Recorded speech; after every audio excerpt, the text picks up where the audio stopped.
Good morning बच्चों। आप सभी का इस्तकबाल है।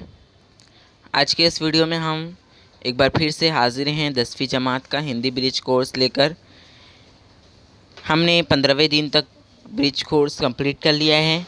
पूरी वीडियो नीचे दी हुई है डिस्क्रिप्शन में।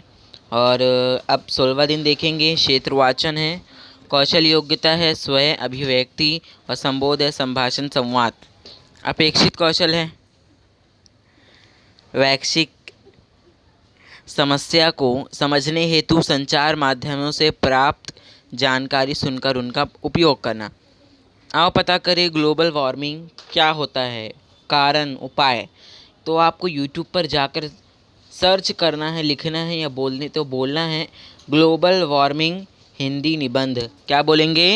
ग्लोबल वार्मिंग हिंदी निबंध, ग्लोबल वार्मिंग हिंदी निबंध, ग्लोबल वार्मिंग हिंदी निबंध। उसके बाद है आओ सक्षम बने। हाँ, जब ये आपको वीडियो मिलेगी तो उस वीडियो में जो भी मजमून, जो भी निबंध होगा वो लिख लीजिएगा।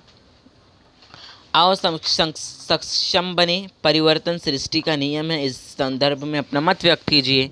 तो आपको अपना मत व्यक्त इस तरीके से करना है कि उत्तर यहाँ पर दिया हुआ है। परिवर्तन इस सृष्टि का शाश्वत नियम है। इसी नियम के कारण सृष्टि चल रही है। यहाँ कुछ भी अस्थायी नहीं है। प्रातः काल से संध्या तक हम नित्य कई परिवर्तन देखते हैं। इसी प्रकार प्रतिवर्ष एक के बाद दूसरी ऋतु का आना इसी परिवर्तन का द्योतक। जेठ की तपती दोपहरियों के बाद वर्षा का आगमन ऐसे लगता है मानव जीवन की प्राप्ति हो। पतझड़ के बाद वसंत की बहार कुछ अधिक ही अच्छी लगती है। यदि पतझड़ न होता तो वसंत का भी ऐसा महत्व न होता। देखा जाए तो विकास के मूल में परिवर्तन ही है। यदि पुराने सिद्धांतों के स्थान पर नए नियम, नए सिद्धांत न आते तो मानव समाज इतनी उन्नति न कर पाता जहां आज हम हैं। बस यहाँ पर आपकी सरगर्मियाँ ख़त्म होती हैं।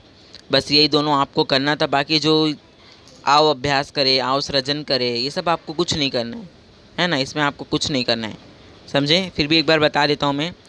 आओ अभ्यास करें। निम्न मुद्दों के आधार पर जागतिक तापमान वृद्धि संबंधी अपने विचार सुनाइए। इसमें भी सुनाना है कारण, समस्याएं, उपाय। आओ सृजन करें में दूरदर्शन पर प्रतिदिन दिखाए जाने वाली तापमान संबंधी जानकारी देखिए। आपके मोबाइल पर अगर आपका स्क्रीन टच मोबाइल है तो आपको विदर आप लोग देखते होंगे ना। तो उसमें बताता है कि बारिश कब होगी, अभी मौसम कैसा है, कितने घंटों बाद बारिश होगी। ये सब बताता है कितनी कितनी दर्जे अभी गर्मी, सेल्सियस कितनी सेल्सियस गर्मी है, ये सब आपको बताता है ना। वही आपको खाली देखना है बस। तो बच्चों, आज की वीडियो यहाँ पर ख़त्म होती है। अगर आपको पसंद आया हो तो इस वीडियो को लाइक ज़रूर करना। और अगर आपको कुछ भी इस वीडियो से फ़ायदा होता है तो हमारे चैनल को सब्सक्राइब करना। अगर आप हमारे चैनल को सब्सक्राइब कर लेंगे तो जब हम 17वां दिन अपलोड करेंगे तो आपको उसकी खबर मिल जाएगी।